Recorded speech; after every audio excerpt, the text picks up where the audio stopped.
So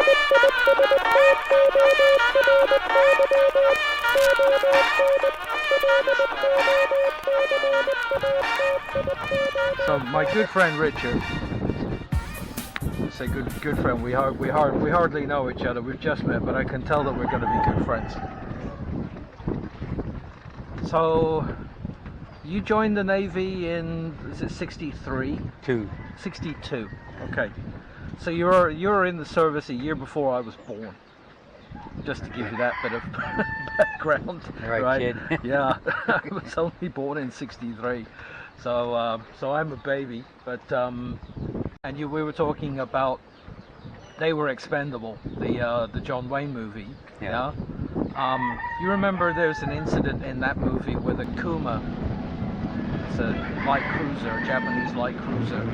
They were chasing it around, the two of them, attacking from different sides and shooting torpedoes, and eventually the Kuma goes up in a big fireball. It's kind of towards the end of the movie, right? Well, the way I understand it, I don't know much about torpedoes on a PT boat, but on the submarines, for almost 2 years, if not 2 years, they had tremendous amount of duds. Right. Tremendous amount. Right. And these guys risking their lives, you know, because some stupid bureaucrat who's probably got an admiral insignia on his deal saying, we tested these torpedoes and we know they're really great. There's stuff, no problem about it. We fired 2 of them and then one of them actually went off, you know, or something like that, you know. I mean, why weren't they at the end of the war? Are you talking about the famous Mark 14? Yeah, right. And but why weren't these guys rounded up with the high-ranking Nazis, taken and hung, or ask him, Admiral, would you please stand against that wall for a moment? All these guys who risked their lives, a couple of submarines got sunk by their own torpedoes because of you guys, you know, which you might say giving aid and comfort to the enemy, because the enemy is going by when these, especially magnetic deals, are blowing up before they hit the ship. And they're probably laughing their butts off at the stupid Americans, man. I heard, you know, the actual incident with the Kuma that we were talking about. They didn't sink the Kuma. They fired 8 torpedoes at it, and only 2 of them hit the Kuma, and neither of them went off. Yeah. You know, what you're talking about with the Type 14, you know, the reason that they weren't properly tested was, one, the guy in charge of procuring them is the guy that designed the fuse, the proximity fuse. So he wasn't interested in having any test result that said that his design didn't work, you know. And the other one was that the torpedoes were well over $100,000 each. They were really expensive to produce, so they just felt like, no, we can't just go out for a weekend and blow $500,000 on an exercise. It's too much money. Well, how much did a submarine cost when exactly got sunk by a destroyer or something? And my feeling, you know, about those PT boat guys was, did they know how bad those torpedoes were? No, I think the Mark 8 was probably better than the Mark 13. Thank you. But did they know how bad they were? Would they have known that? Yeah, because if you're taking this heavily armored plywood boat against a battleship or something, you know, and all you hear is a bang bang, you know, instead of a boom boom, you know. After the first couple of times, you know, right? You don't have to go to Harvard to figure out something's wrong with that picture, right. Yeah. Okay, so here's a question for you. Now, I kind of assumed that this would be the case, but I don't know. For example, if you were, you know, in a forward base like Cavite, for example, like at that time in 42, would there have been like a separate workshop for the PT boat guys' torpedoes and the submarine guys' torpedoes, or would it be like a one-stop shop? Well, I would imagine if they're pretty close together, that it would be all one shop. Because, that's what I thought. You know, the guys who actually work in the torpedo shops where they tear them apart and do all Right. kinds of stuff to them. Right. You know, compared to the guys in the, you know, torpedo room. That's what I thought. I figured, you know, a steam 'Cause it'd be torpedo stupid is to a have steam torpedo. separate- Why would you have Yeah. a different shop for Type 8 and for Type 9, Yeah. right? So let me ask you, if you were you were a submarine guy. If you ran into some PT boat guys and they're using not the same but similar torpedoes, and you'd been having trouble with them, would you give them the heads up and say, hey guys, you might want to watch out for these things circling around to get you, Oh, I'm sure. or not going off or something like that? You'd tell them, right? I'm sure the officers were talking to the officers there and say, hey, you guys got problems with these? Because I just heard something about that where they, you know, the guys were disarming magnetic deals, and they said one famous captain, I can't think of his name right now, but he was, you know, like the John Wayne of submariners, and he just went there and chewed out the admiral's ass to say that these things are no good, you know. We got to disarm this stuff, you know. And eventually the admiral got in touch with the, you know, where they work on the torpedoes, and he chewed their ass out big time, you know. But still, Are we talking about the Type 14 again? 14, yeah. Right. Yeah. But I guess Because what I got from that was that there's a very good video on that topic, that the crews themselves would retune the fuses and the torpedo drive. So I don't know exactly how the depth settings on those work. Is there like a pressure sensor, and that let's see. makes the torpedo cruise at a set depth underwater? Had to do with pressure. Right. But I think when they redesigned it, they put the mechanism back at the back, towards the back of the deal. Well, when the flow going through the water, you know, and all of a sudden the pressure changed, and it screwed everything up, you know. They had more problems, you know. Right, I see. If I remember right. So on the one hand, it makes sense to put it at the back if you've got planes that can adjust the depth. The gyro. So they're at the back. Yeah. But then if it's going through the water that fast. Yeah. And another thing is they had two settings: slow speed and a high speed. And they had less problems with slow speed than they did with the high speed. Yeah. Right. But So when you say less problems, do you mean they were less likely to run erratically or go in circles? No, or they're more likely to actually explode when they're supposed to. Oh, really? Yeah, but I think the slow speed like 8,000 yards and some like 4,000 or 5,000 for the high speed. Right. You know. Right. And but a lot of them, you know, the magnetic ones, the depth, you know, was way off, and so those guys are setting like 10 feet. It's actually going out about 25, 30 feet underneath the hull, and it wasn't picking up the magnetic deal from the ship, too. Right. That was another problem, you know. So, yeah, that's what I've read about those, that they would run too deep. Yeah. And okay, so they're supposed to run below keel depth, but then they're supposed to sense this magnetic anomaly is there and explode underneath the boat, right? Instead of on contact. They had well, I was in a peacetime Navy. Yeah. You know, and so they didn't go around sinking too many ships. Yeah. But I think I'm really interested in your take on this, because you got to work with a lot of the wartime equipment, and probably when it's a little bit older and maybe less reliable, you know, some more of the problems they start to come up, right? Yeah, I was in a fleet type submarine, and then let me see, my old age creeping up on me. One time we playing war games, and they're firing at this Navy repair ship, small ship, and explosive powder underneath, way underneath it, you know, all that kind of stuff.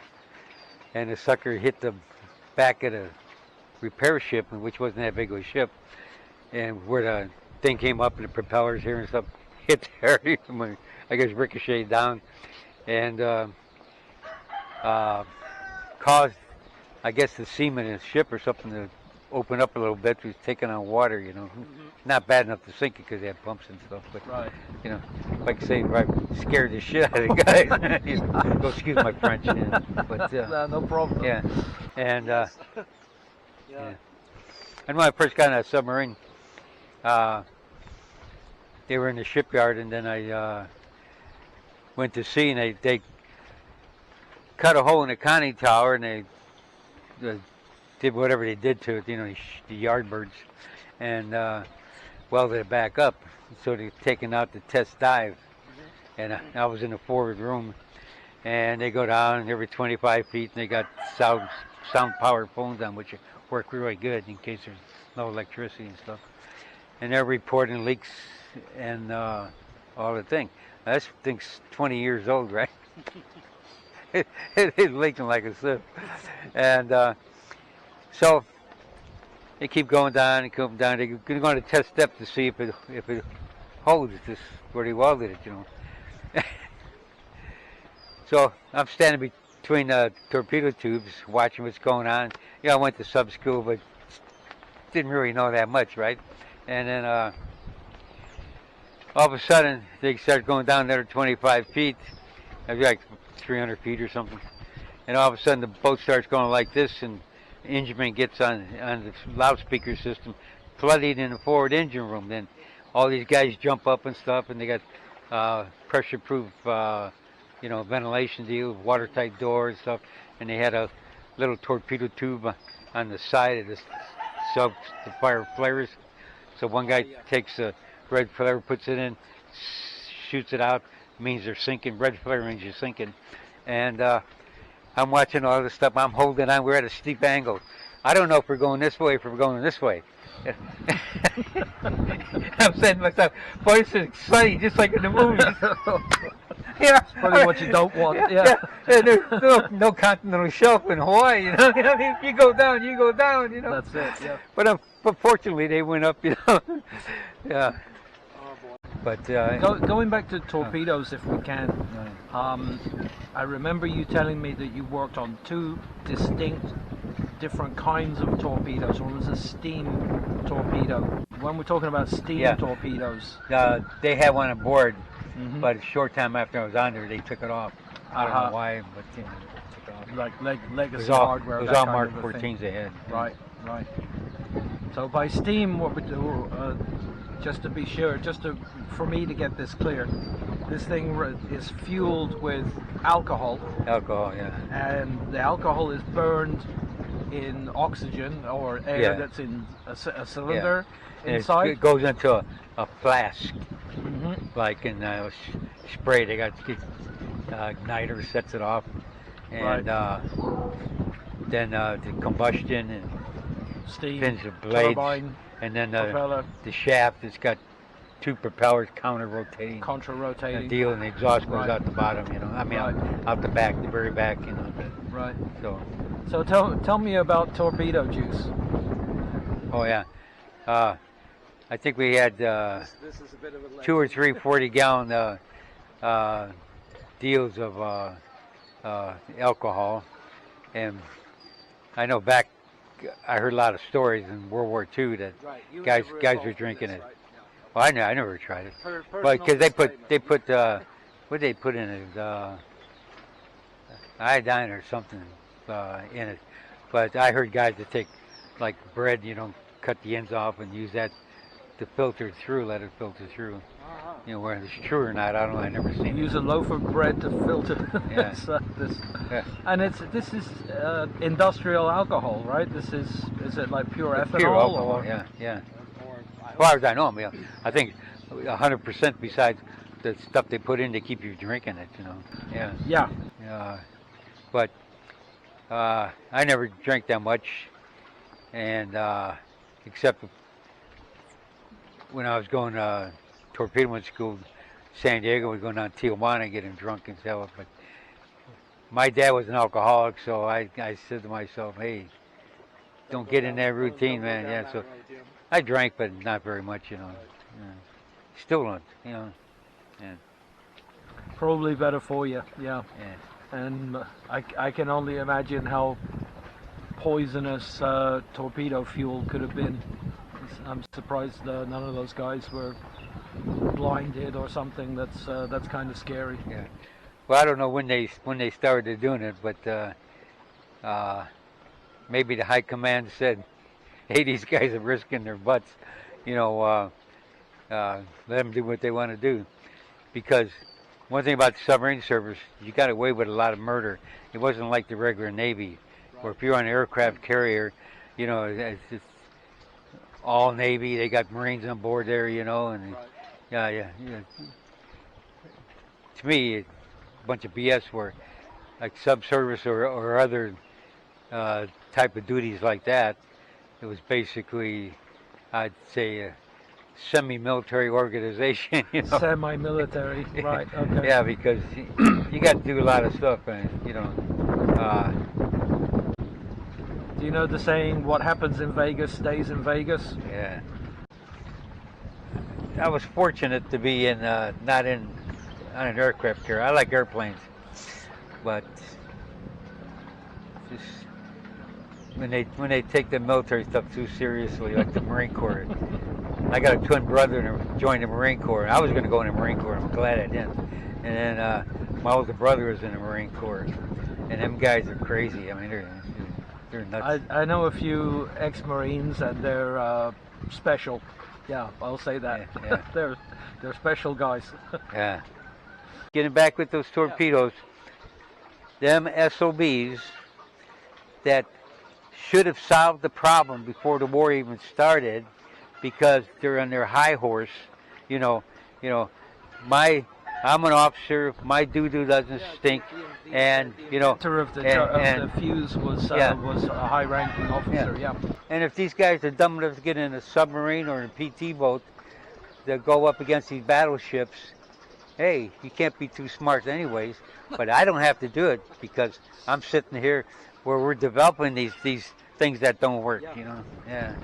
Well, this was kind of my point in the last video I did, because I had never really made the connection between the PT boat torpedoes and the submarine torpedoes. You know, I just never really thought about it. And but I knew that the earlier American torpedoes were very unreliable, and as you say, they were very unlikely to go off. They were very unlikely to go in a straight line. They were very likely to go under what they were shot at. And the fact that these boys in, as you say, plywood boats, you know, they weren't really plywood, but it's a wooden boat, with the fuel tank completely out of the water, you know, it's like a speedboat with bombs on it, basically. It's crazy to throw yourself at an armored cruiser with like 5-inch guns. It's already, in my mind, very, very brave, very heroic to do this when you could just, you know, remember that when for example the attack on that Kuma occurred, all of their officers were either down in Mindanao or they were already on their way to Australia. There was almost no command structure above Bulkeley and Kelly, those guys. There was nothing really, there was no one to report to. There was no one to give them a hard time and say, so where were you on Tuesday night? What were you doing? You know? Yeah, I'm going to protect my butt, get out of here. They could have done anything, you know? And if they knew how unreliable those torpedoes were, and they still throw themselves at the Kuma and try to sink it anyway, I don't think the movie really gave them enough credit. You know, it's they look very, very heroic in the movie, but I think they're either crazier or they're braver than that if they actually know how faulty the weapons are. You know? Well, I don't think they knew about it till the actual war started, Perhaps not, but yeah. by the time that they engaged that Kuma, they'd already had a few run-ins, Oh, yeah. you know, with other Japanese freighters and maybe things that don't fire back. But they knew from experience that you weren't guaranteed to sink anything, you know, and the torpedoes weren't guaranteed to hit anything. At first, they're probably thinking, well, maybe I'm doing something Right, wrong. You know, right. It's my fault, not Exactly. the torpedoes. Exactly. Because they had these Harvard guys, you know, They're telling designing you, them. no, there's nothing wrong with the torpedoes. Everything is fine. Yeah. It's all good, you know. And I do believe that that in the case of the Mark 14 that we were talking about, the initial results being poor resulted in the officers getting shouted at for having, you know, failed in their objective by misusing the torpedoes. You know, it's like, well, you weren't accurate enough, or you were too far away, or any number of excuses. You know, absolutely terrible. You didn't consider the current, you know. Yeah. Something like that. Yeah, yeah.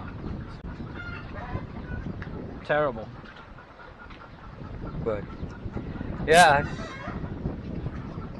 Oh, another thing's interesting. Well, you go to submarine school and they give you a test. I think it lasts all day, you know, and psychiatric test, and they give you all these trick questions and stuff like this here. And then when they get to grade it, you know, the guy says, "Okay, you failed the test," and then they take a stamp, approved for submarine duty, because you got to be crazy. Right. Right.